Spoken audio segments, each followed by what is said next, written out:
बच्चों, आज हम भूमिति रचनाओं में भूमिति की मूलभूत रचनाओं के कुछ और प्रकार देखेंगे। जैसे इसमें पहला प्रकार जैसे चौथा दिया गया है, इससे पहले हमने तीन देखे, जो तीन तरीके के या चार तरीके के जो देखे हैं वो अलग है। यहाँ पर एक प्रकार है, दिए गए किसी रेखाखंड पर उसके बाहर स्थित किसी दिए गए बिंदु से लंब की रचना करना। तो दिए गए किसी रेखाखंड पर उसके बाहर स्थित किसी दिए गए बिंदु से लंब रेखाखंड की रचना करना है। जैसे प्रश्न है, 4.5 सेंटीमीटर लंबाई वाला रेख PQ खींचो। मतलब ये हमें बोला है कि रेख PQ खींचिए, और रेख PQ खींचने के बाद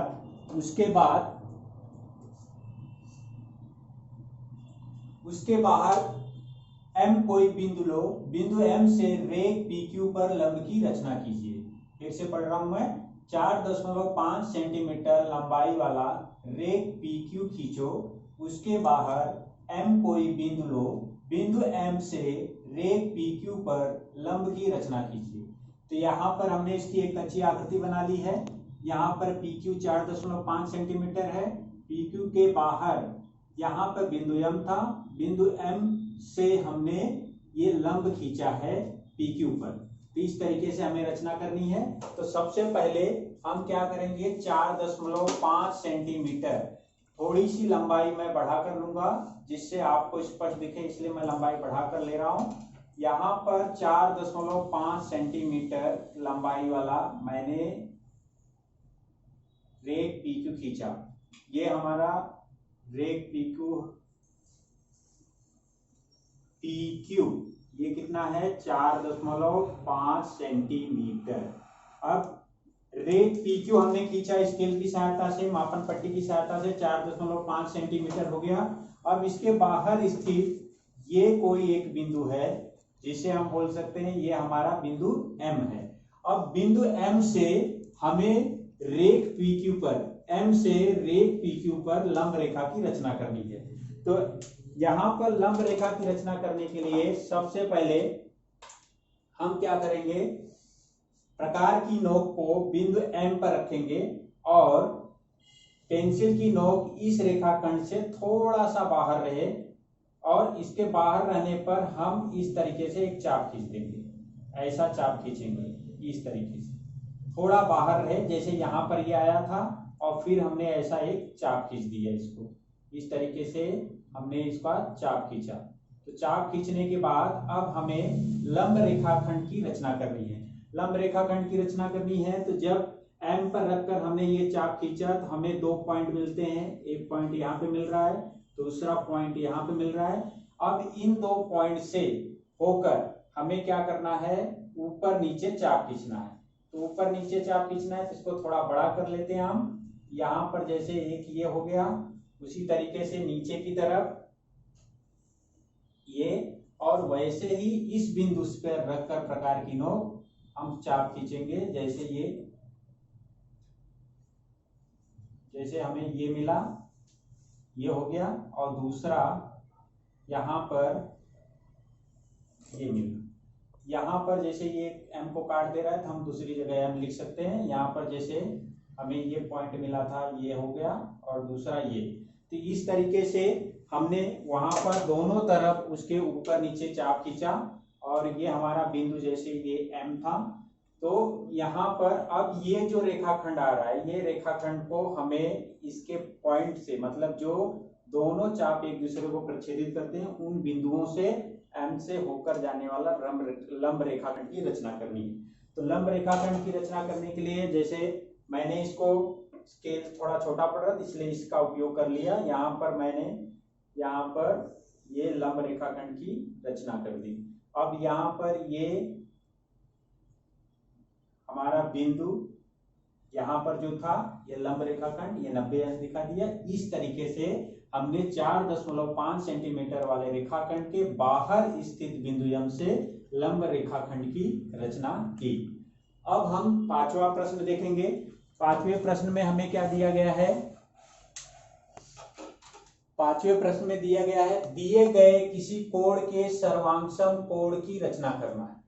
जैसे कोण PQR 70 अंश दिया है, तो उसके सर्वांगसम कोण ABC बराबर 70 अंश की रचना कीजिए। तो हमें एक कोण दिया गया है, कोण PQR दिया गया है, उस कोण का माप कितना है 70 अंश।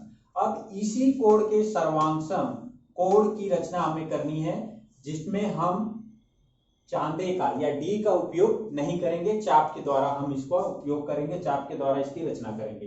तो सबसे पहले हम कोण ABC की रचना कर रहे हैं, तो हम एक किरण खींचते हैं किसी भी लंबाई की। ये किसी भी लंबाई की एक किरण हमने खींच लिया। अब किसी भी लंबाई की किरण खींच लिए तो नीचे जो कोण का शीर्ष बिंदु है ये B और ये C, मतलब ये किरण BC हो गई। अब किरण BC होने के बाद अब हमें देखना है कि जो हमें ऑलरेडी पहले से दिया गया है, जो पहले से कोण दिया गया है उस कोण को देखना है। जैसे उस कोण पर उसके शीर्ष बिंदु Q पर जो कोण PQR हमें पहले से दिया गया था, उसके शीर्ष बिंदु कोण के शीर्ष बिंदु Q पर प्रकार की नोक रखने पर और थोड़ी दूरी लेकर हम ऐसे एक चाप खींचते हैं।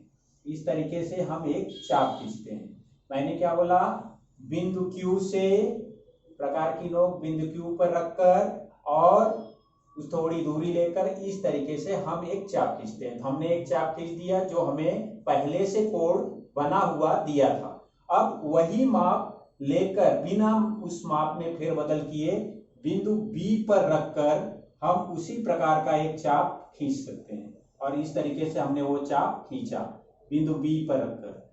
अब फिर से पुनः पहले दी गई आकृति में से यहां पर जो किरण QR को प्रक्षेपित कर रहा O और उसके बाद जहां पर किरण PQ को प्रक्षेपित कर रहा है O, उन दोनों बिंदुओं के बीच की दूरी लेना है। तो जैसे यहाँ पर ये बिंदु हो गया हमारा, ये बिंदु है और इस बिंदु से हमने इसकी दूरी ले ली, ये दोनों दूरी आ गई हमारे पास। ये दोनों दूरी लेने के बाद ठीक उसी प्रकार अब जो हमें रचना करनी है, BC को जहां काट रहा है वहां पर रखकर हमें क्या करना है, उस दूरी का एक चाप खींचना है। तो इस तरीके से हमें एक चाप मिल गया। चाप मिलने के बाद अब क्या करेंगे, हम दोनों चापों का प्रच्छेदन बिंदु था, उस बिंदु से किरण BA खींचेंगे, किरण BA खींचेंगे। इस तरीके से हम क्या खींचेंगे, किरण BA। अब ये हमारा हो गया किरण BA और ये बिंदु हो गया हमारा कोण A। इस तरीके से हमने कोण ABC की रचना की। अब हमें देखना है कि क्या कोण ABC का माप समान है। तो जैसे यहाँ पर रखकर अगर हम चेक करते हैं तो ये हमारा 70 अंश है, यहाँ पर एग्जैक्ट आ रहा है। वैसे ही यहाँ पर अगर मैं रख रहा हूँ तो ये मेरा 70 अंश का कोण आ रहा है। तो इसका मतलब हमारे द्वारा की गई रचना सही है। अब उसके बाद हम देखते हैं छठा प्रश्न। दिए गए किसी रेखा के बाहर स्थित बिंदु से उस रेखा के समांतर रेखा की रचना करना। मतलब कोई एक रेखा दी गई है, उसके बाहर कोई एक बिंदु दिया गया है, उस बिंदु से हमें उस रेखा के समांतर रेखा की रचना करनी है। तो जैसे रेखा L खींचना है हमें, रेखा L के बाहर कोई बिंदु P होगा और P से होकर जाने वाली रेखा L के समांतर रेखा M की रचना हमें करनी है। तो यहाँ पर दो विधि है। पहली विधि की कच्ची आकृति इस प्रकार है, जैसे ये रेखा L है, उसके बाहर स्थित बिंदु P है, बिंदु P से होकर जाने वाली रेखा M की रचना हमने की। अब इसको हम देखते हैं कैसे इसकी रचना की गई है, वो रचना करते हैं हम। सबसे पहले एक किसी भी लंबाई का रेखा L खींचेंगे, किसी भी लंबाई का रेखा L खींचना है हमें। जैसे यहाँ पर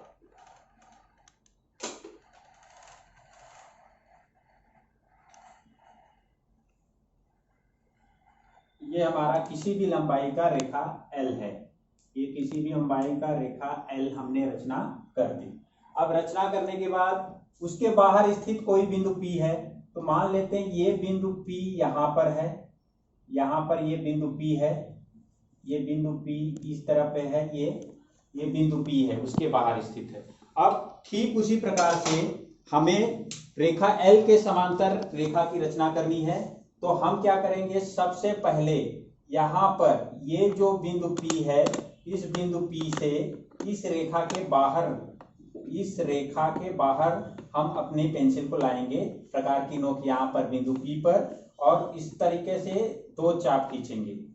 या तो आप उस तरीके से अर्ध चाप भी बना सकते हैं या इस तरीके से दो चाप खींच सकते हैं। तो ये दो चाप हमने खींच लिया। अब दो चाप खींचने के बाद हमें दो पॉइंट मिल गए, दो बिंदु मिल गए। एक बिंदु ये है, दूसरा बिंदु ये है। तो इस बिंदु से अब मुझे ऊपर नीचे चाप खींचना है। तो ऊपर नीचे चाप खींचना है, इसको थोड़ा सा बड़ा कर सकते हैं हम। इसको जैसे हमने यहाँ पर बड़ा किया तो एक चाप इस तरीके से आया, दूसरा नीचे की तरफ ठीक वैसे ही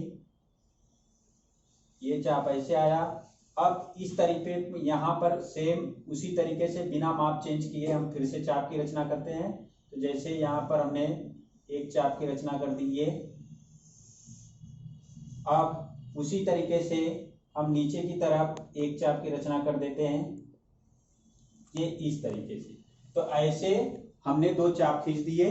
अब दो चाप खींचने के बाद अब हम क्या करेंगे, दोनों बिंदुओं के मतलब ये दोनों चापों से जो दो बिंदु मिले हैं उनको खींचेंगे।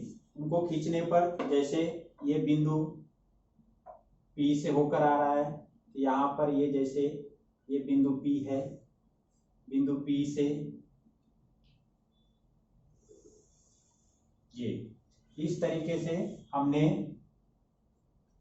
ये रेखा खींच दी। अब ये रेखा खींचने के बाद हमें P से होकर, ये बिंदु P से होकर जाने वाली समांतर रेखा खींचनी है। तो समांतर रेखा खींचने के लिए अभी हमें बिंदु P से होकर जाने वाला रेखा मिल गई। तो हम क्या करेंगे, P पर, बिंदु P पर प्रकार की नोक रखेंगे ऐसे। ये बिंदु P पर मैंने प्रकार की नोक रखा। अब उस बिंदु से ऊपर और इसके नीचे की ओर यहाँ पर हम एक चाप खींचते हैं, एक एक चाप। जैसे ये दोनों चाप हो गए ऊपर नीचे। यहाँ पर एक बिंदु मिल गया अभी हमें नया। जैसे ये बिंदु हमारा हो गया, ये P के सामने एक बिंदु ये हो गया, दूसरा एक बिंदु ये हो गया, ये दोनों ले लिए। अब इन दोनों बिंदुओं से होकर हमें दोनों तरफ चाप खींचने हैं। जैसे एक चाप हमने ऐसे खींचा, दूसरा चाप हमने ऐसे खींचा। अब इस बिंदु से होकर हमें चाप खींचना है। तो जैसे एक चाप इधर खींचा और दूसरा चाप इस तरफ खींचा। अब हमें जो दो चाप मिले हैं उन दोनों चापों से होकर जाने वाला रेखा खींचनी है। तो हमने यहाँ पर देखते हैं ये दोनों चाप से जो दो बिंदु मिले हैं, दोनों चापों से, एक बिंदु ये है, दूसरा बिंदु ये है। अब इनसे होकर जाने वाले हमें रेखा की रचना करनी है। तो यहाँ से होकर जाने वाली रेखा की रचना हमने कर दी। अब ये आ गया और ये हो गया हमारा रेखा M। इस प्रकार हमने रेखा L के बाहर स्थित बिंदु P से होकर जाने वाली रेखा L के समांतर रेखा M की रचना की। अब इसी प्रश्न को दूसरी विधि से कर सकते हैं हम लोग। जैसे यहाँ पर जो हमें दिया गया है, यहाँ पर सबसे पहले रेखा L की रचना की है। रेखा L की रचना करने के बाद इसके द्वारा कोई भी एक बिंदु या कोई भी एक कोण ले लिया, एक रेखा खींच ली। रेखा खींचने के बाद उस कोण के माप के आधार, दिए गए कोण के आधार पर दूसरे कोण की रचना करना। उसके आधार पर हम रेखा L के समांतर रेखा M की रचना करेंगे। तो सबसे पहले एक किसी भी लंबाई का, ये किसी भी लंबाई का हम एक रेखा L ले लेते हैं। और हमने एक किसी भी लंबाई का रेखा L खींचा, ये हमारा रेखा L हो गया। अब उसके बाद हमें क्या काम करना है कि इस पर कोई भी बिंदु, इसके बाहर स्थित कोई बिंदु P रखना है। तो यहाँ पर ये बिंदु P हो गया। अब P से होकर जाने वाली रेखा L की रचना करनी है। तो सबसे पहले हम क्या करते हैं, P से रेखा L पर ऐसी एक तिर्यक रेखा खींचते हैं जो कोण का निर्माण करती हो। तो इस तरीके से ये कोण का, रेखागुल कोण का निर्माण कर रही है। तो यहाँ पर मान लेते हैं हम ये बिंदु Q है। अब इसकी सहायता से चाप और प्रकार की सहायता से, सहायता से चाप खींचकर हम रेखा L के समांतर, रेखा की रचना करेंगे। जैसे अभी मैं यहाँ पर बिंदु Q पर प्रकार की नोक रखा हूं। पेंसिल की नोक थोड़ा सा आगे करके हम क्या करते हैं, इस तरीके से हमने चाप खींचा। अब ये चाप यहाँ पर हमने खींचा था Q पर रखकर, वैसे ही हम क्या करेंगे, बिंदु P पर रखकर चाप खींचेंगे। बिंदु P पर रखकर हम चाप खींचते हैं तो वो यहाँ पर इस तरीके से आता है। फिर से मैं बता रहा हूं, यहां पर हमने Q पर रखकर एक चाप खींचा, फिर वही माप लेकर हमने P पर रखकर ये चाप खींचा। अब क्या करेंगे कि जो इन दोनों बिंदुओं के बीच की दूरी है, यहाँ की दूरी और ये दोनों बिंदुओं के बीच की जो दूरी है वो दूरी हम ले लेंगे। जैसे ये बिंदु और ये बिंदु आ गया, इन दोनों के बीच की दूरी हमने ले लिया, तो उस बिंदु को यहाँ पर, वो दूरी को जहां पर ये रेखा को काट रही है उस रेखा को काटने पर ऐसे चाप खींचेंगे। अब हमें एक बिंदु मिल गया, उस बिंदु से P से होकर जाने वाली रेखा M की रचना करेंगे। उस बिंदु से P पर होकर जाने वाली, जैसे ये बिंदु हमें मिल गया अभी, अब इस बिंदु से होकर जाने वाली रेखा M की रचना करेंगे हम। ये हमारा रेखा M हो गया। यहाँ पर हम लिखेंगे रेखा M जो बिंदु P से होकर जा रही। इस प्रकार हमने मूलभूत घूमती रचनाओं में कुछ प्रकारों को देखा।